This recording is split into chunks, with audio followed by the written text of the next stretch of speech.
Fighting crime. It's a noble act. And you can fight crime too. Next time you see someone masturbating in a public park, you confront them. You tell them what's what.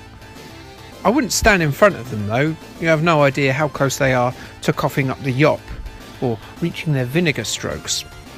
Oh, and also check it's not me first. Anyway, I remember being very excited when I saw Crime Fighters. I was a huge scrolling beat-em-up fan at the time, thanks to the twin fisty guns of Techno's Double Dragon and Ocean's amazing Spectrum conversion of Renegade. I don't love Renegade quite as much as David Birdsall, as you can see in the link above, but I am very keen on it. I suspect that I would give it a bit of heavy petting in a bus stop after 4 cans of Foster's, if I was a classy 17-year-old still, but I wouldn't marry it or anything. Now, when I saw Crime Fighters, it reminded me of the most galling bit of Double Dragon. In Double Dragon, you can pick up the weapons that all the enemy characters try and twat you about the head with. All you had to do was apply knuckle to chops to relieve these bully boys of their tools of naughtiness, and lo! Time to mistake a skull for a baseball. Now, the only weapon you couldn't pick up in Double Dragon was, of course, the machine gun of the charmingly named final boss, Willy. Yes, beating up your brother for the favour of Marion was an interesting if slightly disturbing twist. But how cool would it have been to turn a gun on that weird, evil Phil Collins impersonator at the end of that game? It was seeing Crime Fighters in action that piqued my interest. The game featured hoodlums with pistols that you can relieve the gang members of and turn the gun back on them. It's a minor part of the game, but it's what got my eyes on it. You couldn't do that in Double Dragon, in Final Fight, or in Teenage Mutant Ninja Turtles.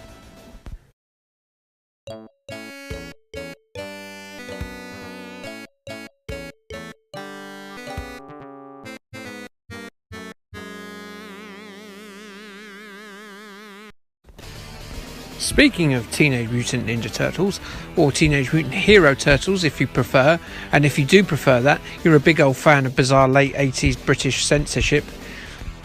Anyway, talking about Teenage Mutant Ninja Turtles, it was another scrolling beat-em-up that came out in exactly the same year of 1989, and by the same team, those guys at Konami. Is Crime Fighters as good as Teenage Mutant Ninja Turtles? No. The atmosphere, for instance, is suitably dystopian 80s beat-em-up, smothered in graffiti and punk pugilists. It does suffer from that usual scrolling beat-em-up issue that occurs to no one but seemingly me. Why don't they just drive to the boss's hideout? Why do they have to walk across the entire city to get there? It doesn't make any sense. Anyway, the plotline, because these games do need them, otherwise you're just a violent shitbag strutting about town breaking teeth from gammy moorings, is thus: at least 15 women have been kidnapped by a mobster's criminal syndicate. Players are tasked with rescuing the captured women, and on the way clean up the streets from the mob boss's henchmen. So yeah, that's the plotline in your brain box there, and well, it's one that won't be pleasing literary historians and being talked of in 100 years' time. Characters are, well, they're a bit bland actually. Every player character is identical save for the different coloured jeans, hair and skin. This is definitely the pre-Final Fight era scrolling beat-em-up, where in that game of course you could select from 3 characters who were noticeably different from each other. But you know what? You should just be bloody happy to be playing to bloody game with 4 friends, lad. And be happy also that it's just bloody palette swap. It is something though that works better narratively with the brother storylines for Double Dragon and Teenage Mutant Ninja Turtles, as I'm pretty sure these bland double denim cops aren't related. This also means their moves are identical, and those moves are pretty limited. Your 2 buttons are punch and kick, and pressing punch and kick together makes you take to the air like a graceful, I don't know, sparrow? Sparrow's graceful? Once lofted into the air with your own leg muscle action, you can deliver a flying kick. You can also perform a few grapples very occasionally when the game feels like letting you, including being able to knee a fella in his hoochie coochie groiny bits. Ooh yeah! You can also give them a good shoeing should they fall down like a bloody coward. Make the most of this move though, as it's very useful, because the hit detection is absolutely woeful in crime fighters. Sometimes you can hit an enemy in the chops, and sometimes you have to be slightly above them, but sometimes that doesn't work either. It's very inconsistent, and without doubt one of the game's biggest issues, and one that wasn't suffered by its same year stable mate Teenage Mutant Ninja Turtles. Enemies are a mixed bag, with many mohawked maulers present as fist fodder, along with these 1950s time travellers Fonza-likes. The standard dominatrix, of course, is here. I don't know why they're in every single beat 'em up, but they do seem to be. Maybe dominatrixing doesn't pay that well, and they've had to turn to crime. And these meatheads as well, whose back muscles are possibly the most detailed graphics in the history of 2D beat 'em ups. Seriously, some graphic artist must have spent an entire week on this lumber region. The most annoying characters are the Kung Fu warriors who come along a little bit later in the game, who will deplete your health like no other, flipping around like Billy-O. Apart from this one dog, because he's even worse than them, who for some reason I couldn't knock out for millennia. Screw off, you pedigree chump. Some of these bosses may look familiar, with legally distinct Jason Voorhees and Freddy Krueger clones cropping up in the middle of the game, along with some familiar faces from the far superior sequel Vendetta, which you may remember from one of my early, much worse videos. The gameplay was way better in Vendetta. The fighting system was better developed in the sequel, with villains being much easier to hit and more interesting as well. Yes, even this guy who's not really that right nowadays. And you can reenact your favourite Hulk Hogan and Mr. T team-ups from the A-Team series. It is a vastly superior game, and crucially, it doesn't outstay its welcome. Levels in Crime Fighters, they go on way too long, aided by this dodgy collision detection, and they aren't particularly interesting to wade through, guns or not.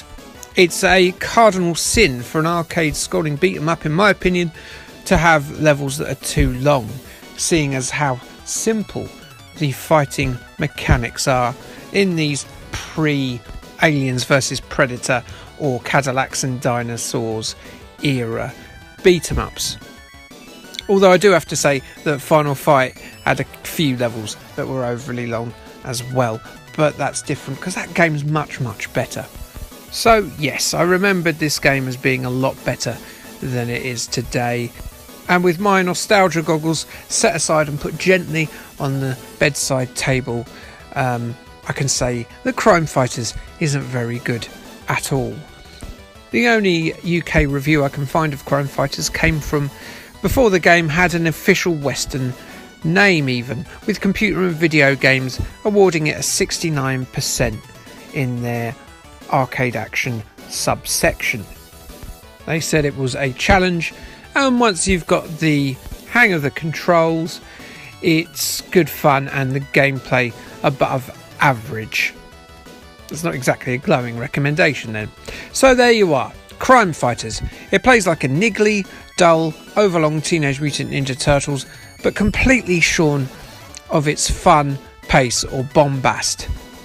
So play one of Konami's other efforts like Teenage Mutant Ninja Turtles, or Turtles in Time, or Simpsons, or X-Men, or just play Crime Fighters' very own sequel instead. It's one of my favourite beat 'em ups. Good old Vendetta, give it a go. Oh my god, is that poster actually alive?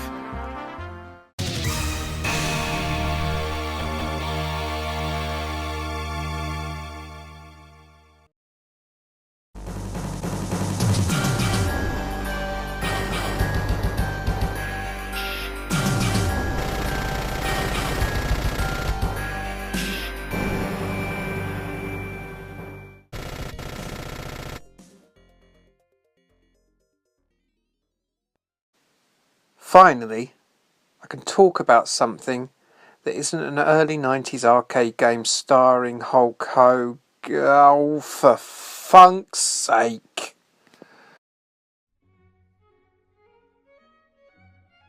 Vendetta is a 4-player side-scrolling beat-em-up released by Konami in 1991. Konami had developed a reputation for popular arcade side-scrolling beat-em-ups, having put out the totally radical Teenage Mutant Ninja Turtles arcade game in 1989, along with this game's prequel Crime Fighters. In Japan, Vendetta was titled Crime Fighters 2, but in the rest of the world, all mentions of the original game were ignored. Crime Fighters itself was very difficult, with certain versions using a slowly draining health bar, similar to the way the arcade version of Gauntlet worked. Thankfully, this system was retired from Vendetta. Now, Crime Fighters was a solid Double Dragon coattail hanger with unspectacular graphics, but the unusual addition of handguns as weapons. Konami's arcade beat-em-up division would continue to make licensed beat-em-ups such as the 6-player X-Men, The Simpsons, Bucky O'Hare, and weirdly Asterix, as well as their own properties like 1993's Violent Storm.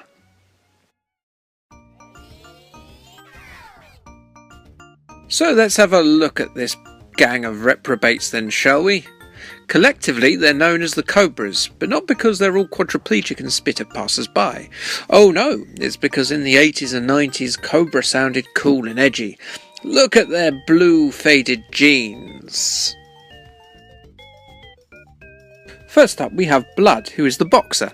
He wears sunglasses and smiles a lot, like Ray Charles, but if you replace the being blind and playing piano with being in a strange gang of middle-aged men who hang around in a warehouse and who punch people in the face. So just like Ray Charles then. Probably. Then we have Sledge, I would imagine no relation to Percy, a military ex-convict who I suspect refuses to get on planes, overdoes the neck jewellery, and probably sadly pimps Snickers bars these days, until they got bored of him and replaced him with Joan Collins and Mr. Bean. Next up we have Boomer, the Aryan poster child who possibly looks a bit like Ivan Drago from Rocky IV, which makes me think that the Cobras are just a gang of Rocky's opponents that are kind of being bitter together, taking the piss out of that Get Carter film remake he did, and the 3 seashells from Demolition Man. Well, they screwed up with the name of the gang then. Cobra, that's the name of a Sylvester Stallone film. You idiots. And finally we have Hawk, who looks a lot like Windsor Davis. I'm just kidding, he's Hulk Hogan, isn't he? He's got a hole in his knee there, which makes me think he's probably into grunge at the time, what with it being 1991, though he never mentions a love of Alice in Chains during the game, because he's a character in an old arcade game, probably, designed to look like Hulk Hogan, and so there's probably not much time for that, with all the fisting going on. And I mean fisting in the punchy way, not in the, that way. Don't demonetise me. I'm not getting any money for this anyway. I've hardly got any viewers. Good.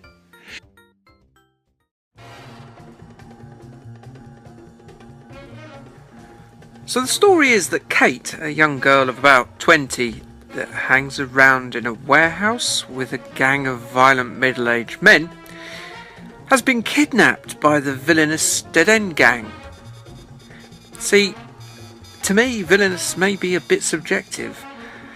The Dead End Gang might just be staging an intervention to get Kate home to her parents, away from this creepy gang of, as I said before, violent middle-aged men.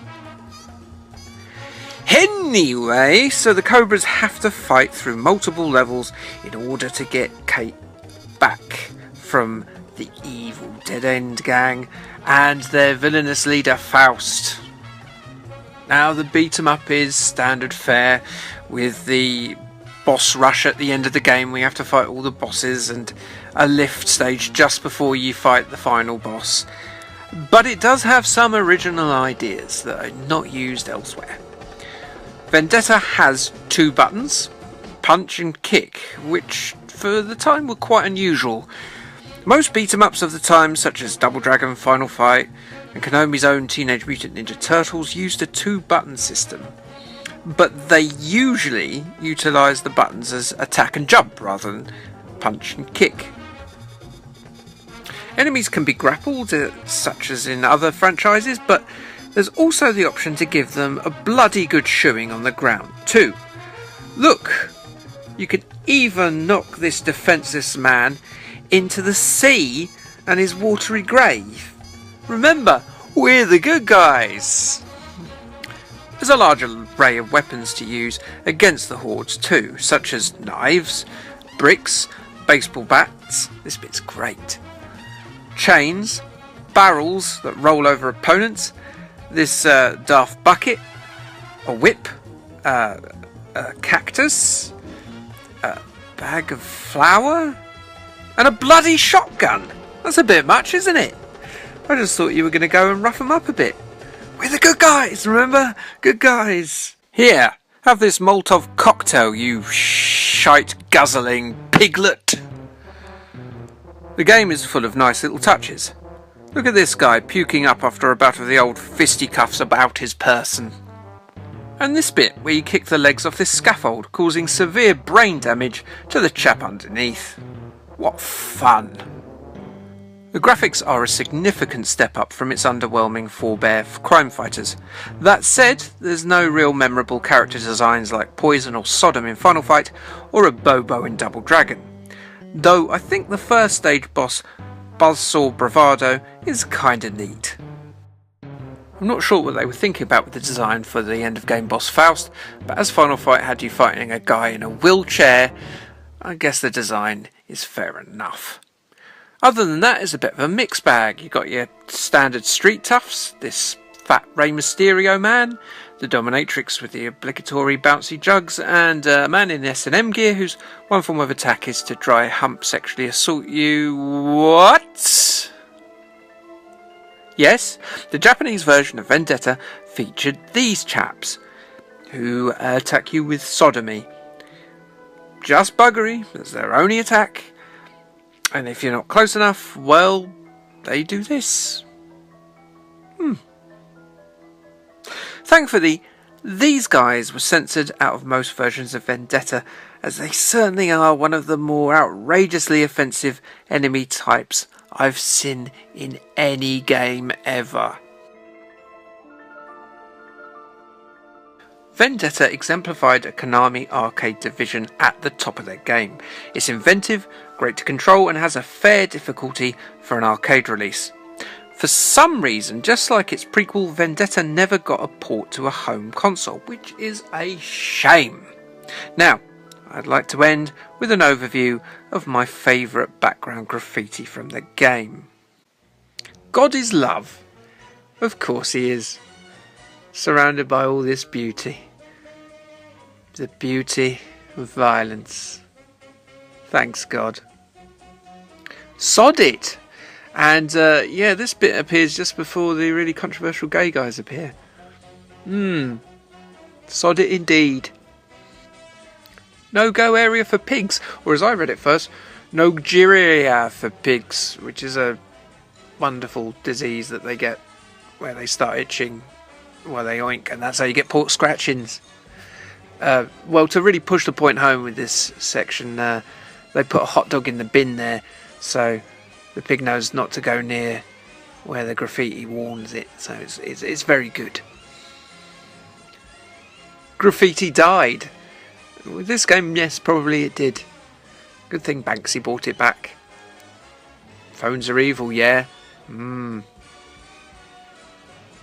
for some reason, here's a mention of Robert Kilroy Silk, who notorious graffiti artist back in his TV presenting and UKIP days, of course.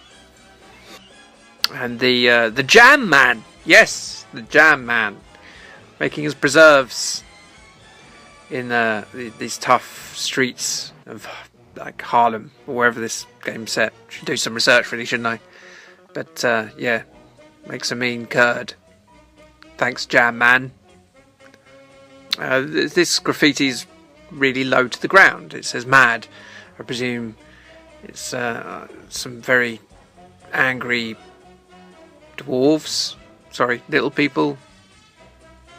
Christ, that's offensive. Should probably cut that out.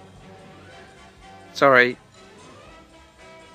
I love the Hobbit films. Oh Christ, that didn't help. Vince is innocent pigs. Yes, I don't know whether they mean Vince is innocent and they're saying it's the pigs, or Vince is a collection of innocent pigs. And pigs are pretty innocent. Innocent anyway. They never entered that place from earlier. Scared off by the hot dog. This is a weird way to end the video. Yeah. There it is. Thanks. Okay, thanks, bye. At least I got it right this third time. I just recorded this in one go. It probably shows a bit.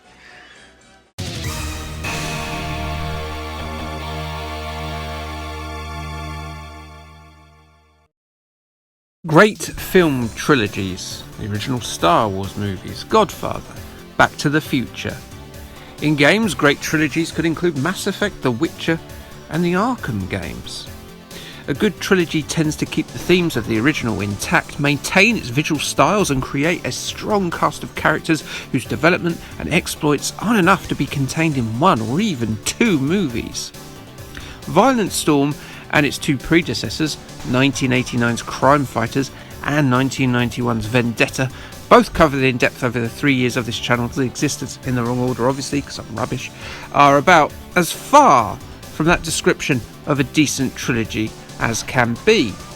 Other than that you walk your character along a series of rundown streets punching fellas and ladies in the chops to rescue kidnapped women, the games are about as disseparate in theme, story, looks and characters as Dizzy Prince of the Yokefolk, FIFA 14 and Bonga Bonga, that 2001 Korean arcade game where you had to stick a pair of fingers up someone's bum. Crime Fighters has had you controlling a troop of similarly dressed dad undercover cops on a Death Wish style quest to liberate kidnapped women from some punks, led of course by a crime boss, as punks tend to be.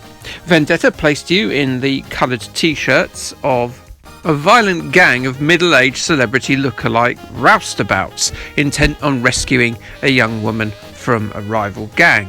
And Violent Storm borrows a lot of Mad Max's storyline and character design as the game's trio attempt to free their blonde friend from a frisky zombie crime lord called Lord Geld. The game sprites in each game get significantly bigger with each iteration, and placed side by side you'd be hard pressed to say that these were sequels at all. Violent Storm has altruistic post-apocalyptic trio Wade, Boris and Kyle helping out the defenceless citizens of Straker City after a late 1990s world war that has left the world rebuilding after near total devastation. You know, things are much better than that now, obviously. Now that war was the worst, wasn't it? Christ, you remember that war? Remember afterwards when we had to get boost bars via our ration books?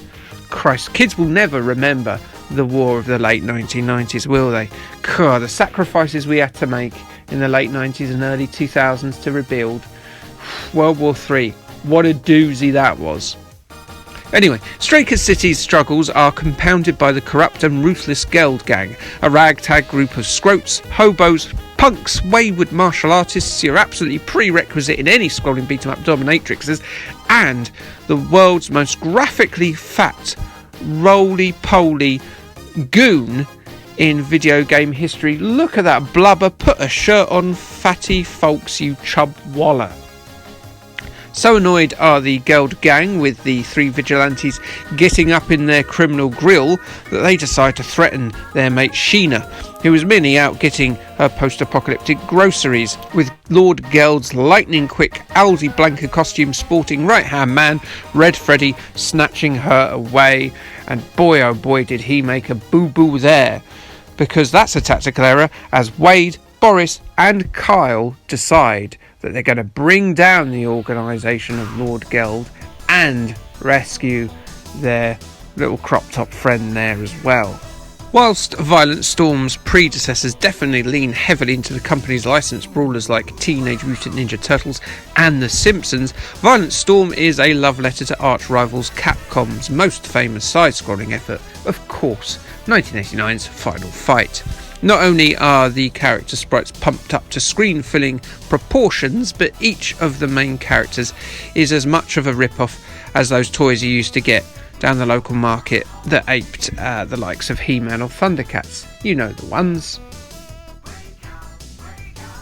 Wade is a fast-punching, blondie, handsome type of rogue, just like Cody, the most balanced of the trio. Kyle is the black-haired high kicker in the spirit of Guy, and while Boris may not look like Mayor Mike Hagger, he does sure seem to have been watching the same wrestling VHSs. Control is similar too, with a jump and attack button that can be pressed together to provide a desperation spinning attack that clears the screen, but unfortunately takes notches off your health. That's a beat-em-up trope to be sure. There are differences and neat singular touches though, such as when Wade and Kyle struggle to slam fatter enemies unless you bash the attack button, similar to the body slamming Andre the Giant function in WWF Superstars. You have to work for that throw. The game is short and punchy, no pun intended, not massively bloated, as there are no levels that outstay their welcome like some of Final Fight's later stages, which get very laborious. I'm talking about the one where you walk down the coastal side and the final stage in that. Remember them? They just went on forever. The 7 stages aren't particularly innovative, mind, and a lot of the character designs of both villain and protagonist aren't massively inspired, if I'm being honest. Weapons found on the street aren't quite as interesting, varied or useful as either Vendetta or Crime Fighters either, with boring old pipes and knives being the mainstays of the game's duration, though you can welly a chair at someone if you so wish, and there is a chair to hand. The best weapon, and the quirky highlight of the whole game itself, is when you find a sow with her piglets in a rickety train caboose. The piglets follow the player around, and he can cruelly loft the little snorters up, which, using the magic of Konami-ness, can convert them instantly into an American football, which he can then throw at aggressors' chops. It's very weird and ludicrously absurd, this moment, something echoed by the game's soundtrack, which is a lyric-filled Konami classic of utter musical lunacy. It's a silly game all round, and Konami has fun nods to some of its previous efforts in the genre, with Porttown boss Sledge dressing himself up in wax to resemble a Ninja Turtle, and then there's Doyle, a singularly bizarre cyborg chicken-faced fella that awaits you at the end of the industrial area. He's there sporting a pair of power loader arms, which could be previously seen in Konami's 1990 arcade version of the movie Aliens. Konami were having a bit of retrospective self-ribbing fun in the dying dusk of the beat-em-up genre's heyday, a heyday which has brought them their greatest arcade successes. 1993 proved to be their last real run at this game type, with this and fellow beat-em-up Metamorphic Force bringing it to an end, drawing a curtain over the dusty, broken window overlooking the run-down brawler streets. After that, the citizens are going to have to deal with it themselves. Everyone's hanging up their gloves. Deal with it. The end of an era, and the end of the rather tenuous Crime Fighters trilogy. How do they rank against each other? Well, now, middle part Vendetta I think is by far the best of the three, still playing the most solidly, and graphically and creatively it's a varied treat. Although I used to really like Crime Fighters, it hasn't aged very well at all. It's a frustrating experience, so that's bottom of the tree. And in terms of Violent Storm is very good, but it is trying to ape Final Fight a bit too hard. Violent Storm has a sense of fun about it. It feels like a much lesser Final Fight when it had a 4-year time advantage. There's something that doesn't quite feel right about Violent Storm. Maybe it's how it feels, maybe it's how it looks. But you know what, I think Konami should have stuck to their tried and tested path rather than try and keep up with the Joneses at Capcom. Their games are fine. Turtles is good, Simpsons is good, Asterix is fine, Vendetta's brilliant. just stick with those.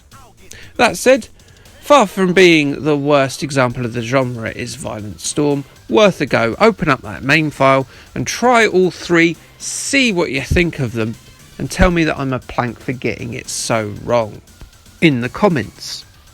Like, subscribe, and K thanks, bye.